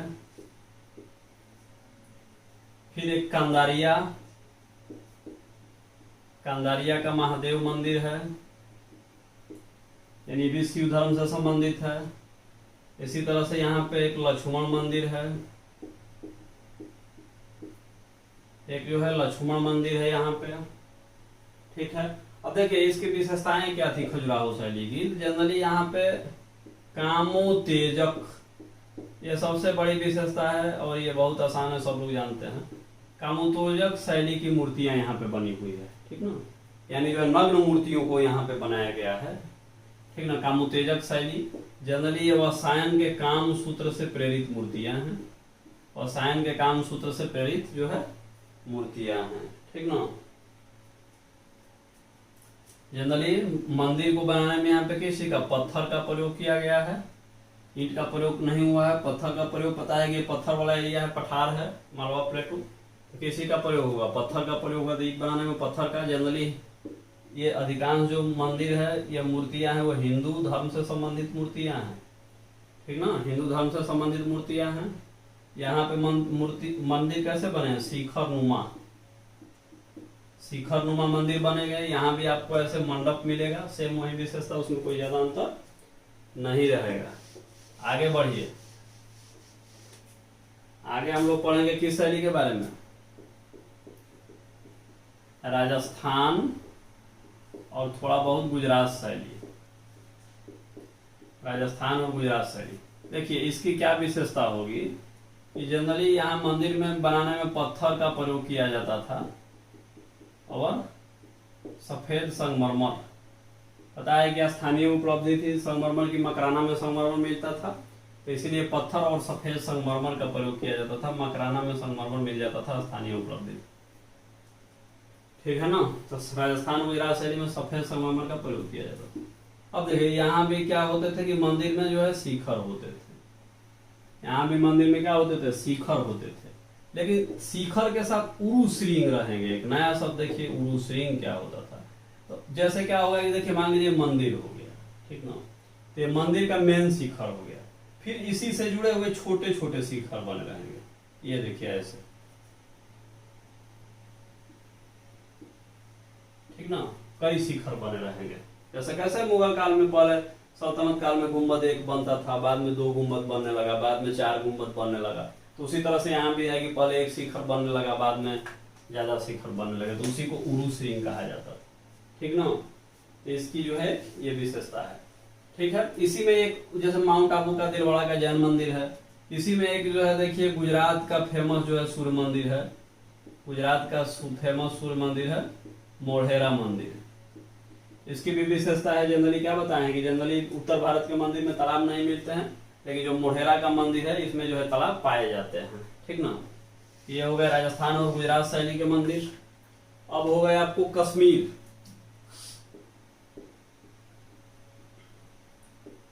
कश्मीर शैली के बारे में। देखिए कश्मीर शैली के बारे में आप लोगों को पता होगा कि यहाँ जो मंदिर बनते थे ना, उसमें जनरली लकड़ी का प्रयोग होता था, यानी मंदिर किसी के बनते थे, लकड़ी के बनते थे। एक पहली विशेषता तो ये हो गई कि मंदिर जो है लकड़ी के बनाए जाते थे, पत्थर का भी प्रयोग होता था। मंदिर का जो छत होता था वह छाजा टाइप, यानी जो मंदिर जो होगा इधर वो शिखर नुमा या छत टाइप, सपाट छत नहीं बनेगा। देखिए कैसे छत होता था, ऐसे मंदिर का छत होता था, ताकि अगर कोई वर्षा हो तो तुरंत पानी नीचे गिर जाए। तो मंदिर का छत होता था, छाजानुमा होता था। मंदिर और क्या बनते थे, मंदिर यहाँ पे विशाल मंदिर बनते थे। मंदिर पहले चारों तरफ जो है यहाँ बाउंड्री दिया जाता था। क्या आपको बताया था कि भारत में, उत्तर भारत के मंदिर में जनरली बाउंड्री नहीं मिलते हैं, लेकिन ये दक्षिण भारत के मंदिर मिलते हैं। लेकिन कश्मीर शैली में क्या था कि यहाँ पे मंदिर के चारों तरफ विशाल जो है रेलिंग होता था, घेराबंदी होता था, ठीक। इसके बाद जो है मंदिर बनाया जाता था। एक इसी में एक मंदिर, कुछ यहाँ के उस समय के मंदिर महत्वपूर्ण है, जैसे कि देखिए एक मारतंड का सूर्य मंदिर है, मारतंड का सूर्य मंदिर है, और ये बनाया था कौन, नाम याद रखिएगा, एक शासक था ललितादित्य मुक्तापीठ। ये जो सूर्य मंदिर है ये बहुत फेमस मंदिर था, ये अभी वर्तमान अवस्था में नहीं है, ये क्षतिग्रस्त अवस्था में आ गया है। इसको ASI यानी भारतीय पुरातत्व सर्वेक्षण के द्वारा इसको क्या किया गया है, संरक्षित किया गया है, ठीक ना, सूर्य मंदिर को। ये मंदिर कैसे बना था, इसकी कुछ संरचना बता रहे हैं। ये मंदिर पहले चारों तरफ क्या था कि पूरा एक बहुत बड़ा बाउंड्री था, जैसे ऐसे बाउंड्री हो गया, इस बाउंड्री में प्रवेश द्वार था। फिर अंदर जा रहे हैं तो अंदर ये गर्भगृह विशाल बनेगा, इसमें मुख्य देवता यहाँ मिल जाएंगे, फिर जैसे जैसे सहायक देवता मिलेंगे। तो ये मंदिर जैसा कि इसका आयोजन देखने पे अभी क्षतिग्रस्त अवस्था में है, लेकिन लगता है कि मंदिर जो है जब अपने मूल रूप में रहा होगा तो बहुत ही विशाल मंदिर रहा होगा। कुछ और मंदिर थे, जैसे कि शारदा पीठ का मंदिर बना था, पता है आप लोगों को ये किसी से संबंधित है, ये जो है सरस्वती का मंदिर था, ठीक ना, और ये POK में स्थित है, ठीक ना। ये एक विवाद का केंद्र था, पता है POK पे पाकिस्तान का कब्जा है, और हाल ही में पाकिस्तान जो है कश्मीर घाटी के ब्राह्मणों के भावनाओं को देखते हुए और हिंदू धर्म के धर्मावलंबियों के भावनाओं को देखते हुए इस मंदिर में जो है पूजा की अनुमति दिया था, ठीक ना। शारदा पीठ को खोल दिया गया है हाल ही में, ठीक है, तो ये कुछ महत्वपूर्ण मंदिर है कश्मीर के, और मंदिर है जो मेन मेन है वही चर्चा करना है यहाँ पे, ठीक ना।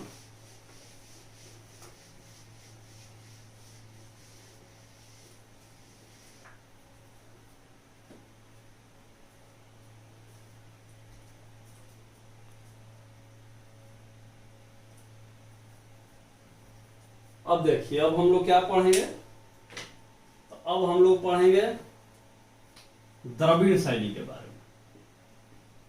देखिए, नागर शैली हो गया, द्रविड़ शैली हो जाएगा, और दोनों को मिलाकर बेसर शैली। तो देखिए, द्रविड़ शैली की कुछ हम लोग विशेषता पढ़ेंगे, आखिर जो है द्रविड़ शैली का क्या विशेषता रहा। तो वही जैसा कि देखिए आपको वहां बताया थे कि यहाँ के जो मंदिर होंगे उनमें शिखर जो है क्या होंगे, रेखीय शिखर नहीं होंगे, पिरामिडा नुमा शिखर होते हैं। पिरामिड नुमा शिखर मिलेंगे, पिरामिड नुमा शिखर मिलेंगे, ठीक ना।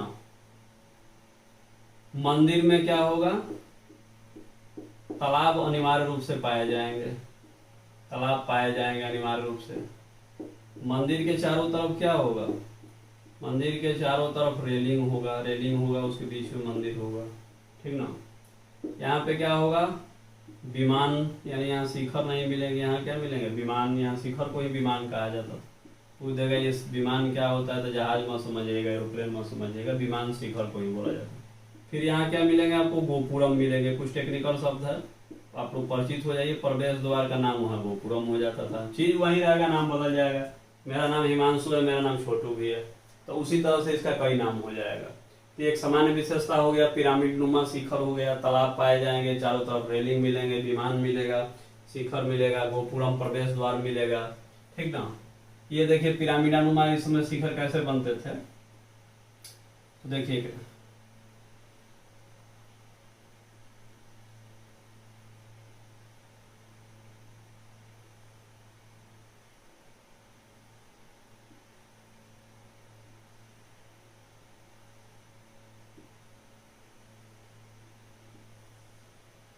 यही देखिए क्या हो गया, दक्षिण भारत के आप अधिकांश मंदिर ऐसे ही देखे होंगे,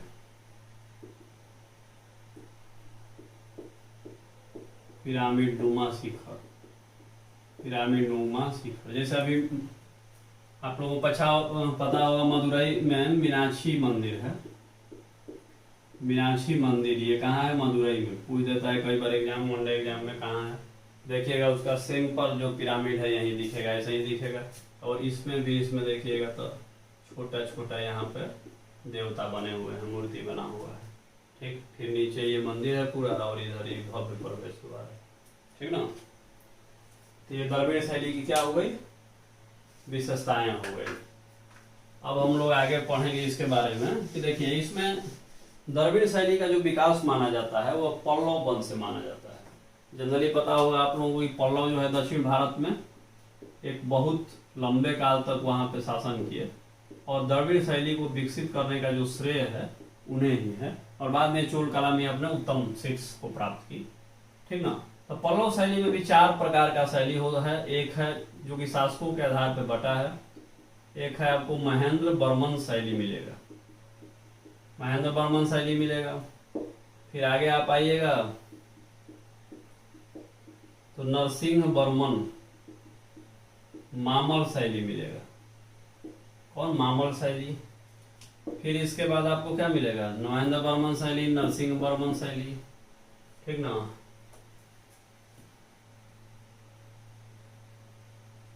फिर नंदी वर्मन शैली मिलेगा, नंदी वर्मन शैली मिलेगा। और फिर आपको क्या मिलेगा, राज सिंह शैली, राज सिंह शैली मिलेगा।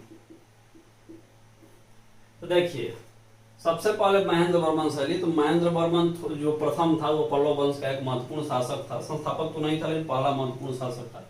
संस्थापक इसका सिंह विष्णु था। तो इस समय जो जनरली जो मंदिर बनते थे वो भी सिंपल बनेंगे, सिंपल सपाट उसमें छत होगा। यानी कैसे जो उत्तर भारत में मंदिर बने थे शुरू में बता रहे थे, सिंपल सपाट छत होता था, ऊंचाई चबूतरा की कम होती थी।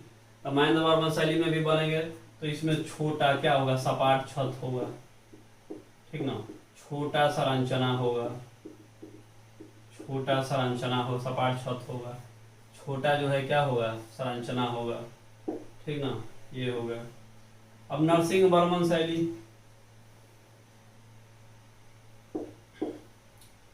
नरसिंह वर्मन शैली, तो इसमें जो देखिए क्या होगा, रथनुमा मंदिर बनने लगेंगे, यानी जो मंदिर का आकार होगा वो रथों के आकार का होने लगेगा, ठीक ना।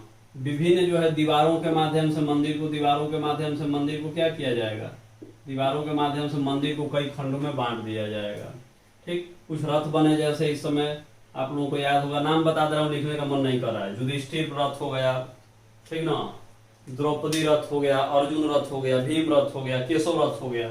जनरली यहाँ पे 7-8 रथ थे। उसमें सबसे बड़ा जो रथ था कौन था, युधिष्ठिर रथ था, और सबसे जो छोटा रथ था कौन था, द्रौपदी रथ था, ठीक ना। रथनुमा मंदिर जो है इस समय आप लोगों को मिलेगा, ठीक। नंदी वर्मन शैली, ये भी संरचना रथनुमा रहेगा, इसमें और ज्यादा विकास होगा। राजसिंह शैली, ये जो है पतन का काल है, और ये पल्लव वंश का जो है पतन का काल है, ठीक ना। और इस समय क्या होगा कि मंदिर साधारण बनेंगे, मंदिर में जो है रथों का प्रयोग भी साधारण होगा, ठीक। मंदिर में निर्माण सामग्री का प्रयोग साधारण होगा, ठीक। और कुछ जो है इस काल के महत्वपूर्ण मंदिर के बारे में आप लोग जान जाइए। जैसे कि देखिए, कांची का कैलाश मंदिर, ये शिव भगवान का मंदिर था। कांची का कैलाश मंदिर बनवाया कौन था, नरसिंह वर्मन शैली का ये मंदिर है, ठीक ना। इसी तरह से एक और मंदिर है, कांची का बैकुंठ पेरुमल मंदिर, बैकुंठ पेरुमल, नाम याद रखिए, कठिन नाम है, बैकुंठ पेरुमल मंदिर। इसी तरह से एक हो गया मंदिर सोर मंदिर, सोर मंदिर जो कि तट मंदिर भी जिसको बोला जाता था, सोर मंदिर जिसको तट मंदिर भी बोला जाता था। इसी तरह से एक और मंदिर था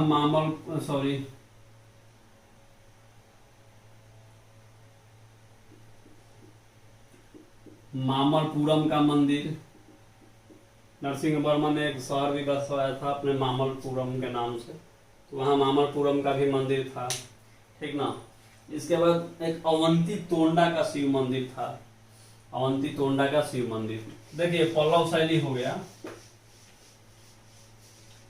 ये पल्लव शैली हो गया, ठीक ना। विशाल विशाल इसमें खंबे का भी प्रयोग होता था, जो कि आपको नहीं बताए हैं। बड़े बड़े विशाल भवन होते थे, सभा भवन यानी मंडप होते थे, विशाल विशाल, इसमें जो है खंभों का प्रयोग किया जाता था। खंभों का प्रयोग महेंद्र वर्मन के समय से ही स्टार्ट हो गया था, ठीक। अब आगे हम लोग पढ़ेंगे चोल शैली के बारे में। देखिए जो चोल शैली है, ये जनरली द्रविड़ शैली का उत्थान इसी समय बहुत ज्यादा हुआ है। पल्लव उसको आरंभ किया और इसके शीर्ष पे पहुंचा है कौन, शीर्ष पे पहुंचा है चोलों ने, ठीक ना। और इस समय के कुछ महत्वपूर्ण मंदिर बने, जैसे कि तंजौर का बृहदेश्वर मंदिर, तंजौर का बृहदेश्वर मंदिर, ये भगवान शिव को समर्पित था। बनवाया कौन था इसको, राज प्रथम ने बनवाया था।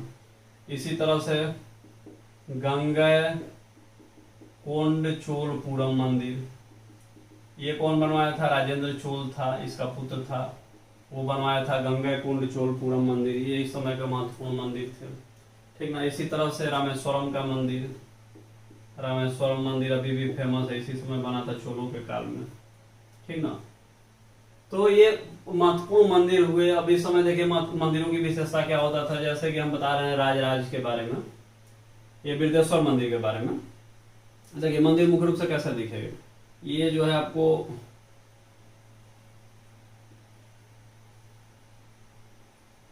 ये मंदिर हो गया, ये प्रवेश द्वार हो गया आपका, मंदिर हो गया, ये आपका प्रवेश द्वार हो गया, ठीक ना। ये आपको यहाँ पे क्या मिलेगा, ये आपको मुख्य देवता का गर्भगृह मिलेगा, ये आपको हो जाएगा, ये गर्भगृह हो जाएगा। ये क्या हो गया, चबूतरा हो जाता था, जनरली पत्थर का बना होता था। इस मंदिर में इसी में मुख्य देवता होते थे। मान लीजिए कोई मुख्य देवता है, इधर जो है सहायक देवता होते थे, ठीक ना। फिर ये क्या होता था मंदिर, मंदिर ये पिरामिडा नुमा होता था, वो इसका जो शिखर होता था ये देखिए कैसे जाएगा ऊपर।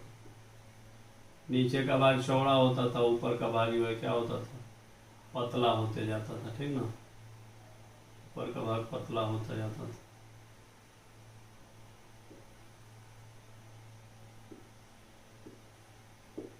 ये देखिए मंदिर बन गया। फिर इसमें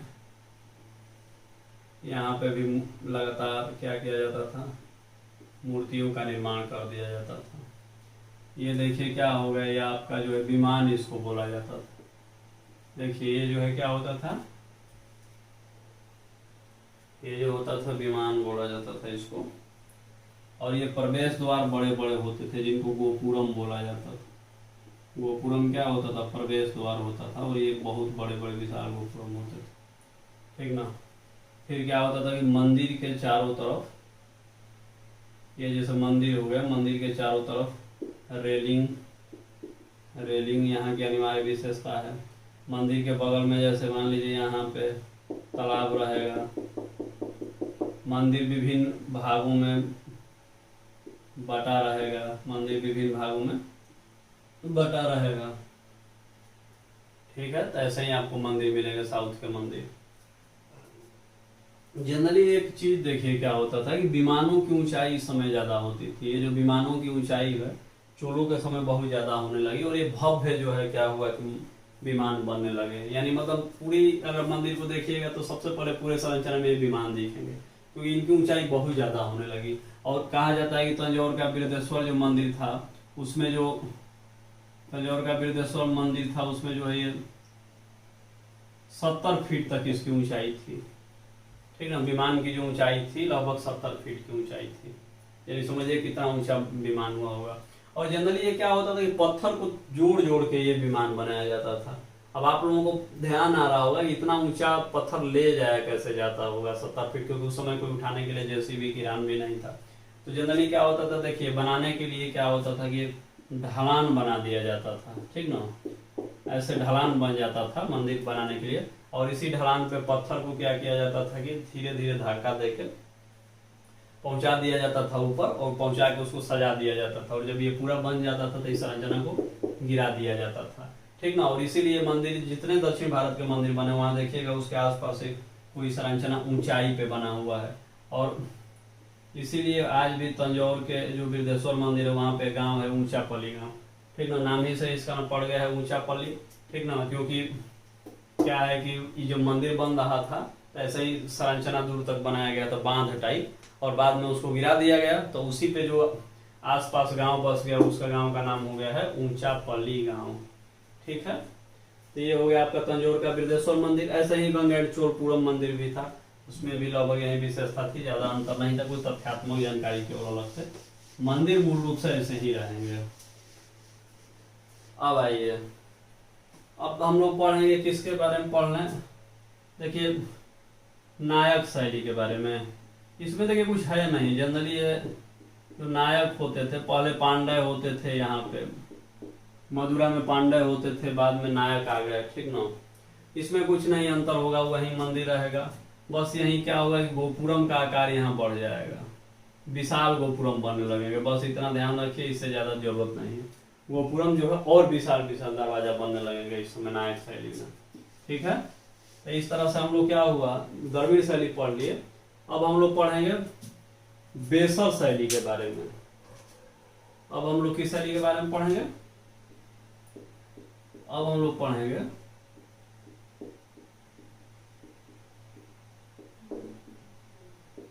बेसर शैली के बारे में, ठीक है।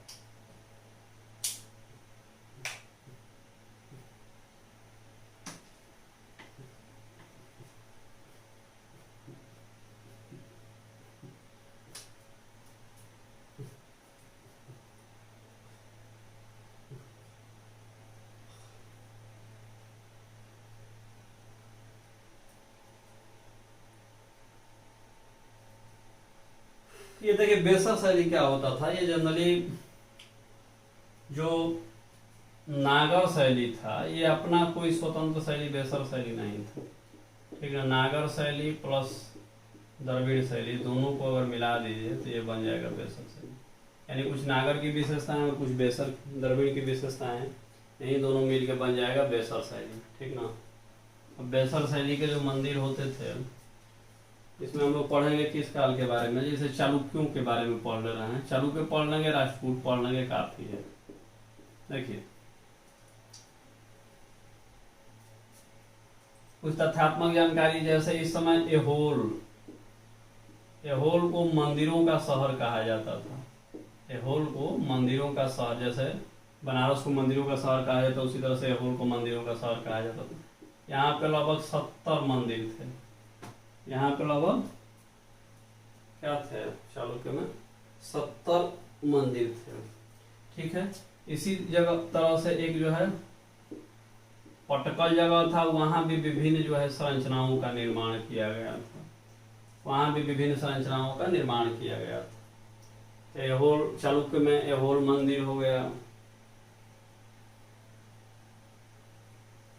एहोल मंदिरों का शहर। अब सुनिए, एहोल में एक जो है कैलाश मंदिर भी था। देखिए कैलाश मंदिर 3 मिलेगा भारत में, एक कांची का कैलाश मंदिर मिलेगा, एक एहोल का कैलाश मंदिर मिलेगा, और एक आपको एलोरा का कैलाश मंदिर मिलेगा, ठीक ना। तो इस समय जो है चालुक्यों का समय ऐसा ही निर्माण संरचना था। जनरली निर्माण वही होता था, मंदिर जनरली पत्थर का प्रयोग होता था। यहाँ के मंदिर में कहीं जनरली पिरामिड का ही प्रयोग होता था, कहीं शिखर का भी प्रयोग हो जाता था, ऐसे, ठीक ना। वहीं सेम रहता था, गर्भगृह वगैरह हिंदू धर्म से संबंधित मंदिर होते थे, ठीक, चालुक्यों के समय। अब ये देखिए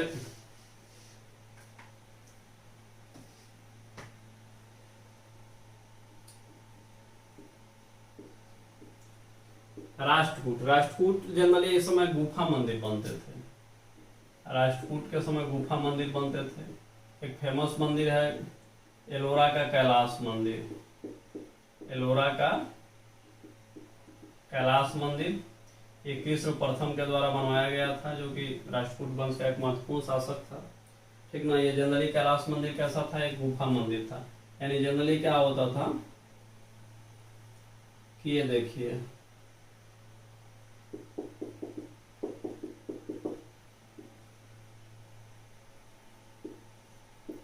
तो गुफा होता था, उसी को क्या किया जाता था कि छटाई करके, कटाई करके, ठीक ना, छेनी हथौड़ी से मंदिर का रूप दे दिया जाता था। एक ही चट्टान को, जनरली ये क्या होते थे, एकात्मक चट्टान होता था, एक ही चट्टान को, अलग अलग चट्टान का नहीं, पूरा मंदिर का निर्माण कर दिया जाता था। एक बहुत ही मतलब समझिए महान काम है। और आज भी कैलाश मंदिर की इतनी भव्यता है कि कुछ लोग इसको देवताओं से निर्मित मानते हैं। लगता है कि ये कोई भी आम हस्तशिल्पी या वास्तुकार इसको बना नहीं पाएगा, ठीक है। इसमें विशेषता एक और होती थी कि इसमें जो मतलब तराशने का काम होता था, वो ऊपर से नीचे नहीं, बल्कि सॉरी नीचे से ऊपर नहीं, ऊपर से नीचे होता था।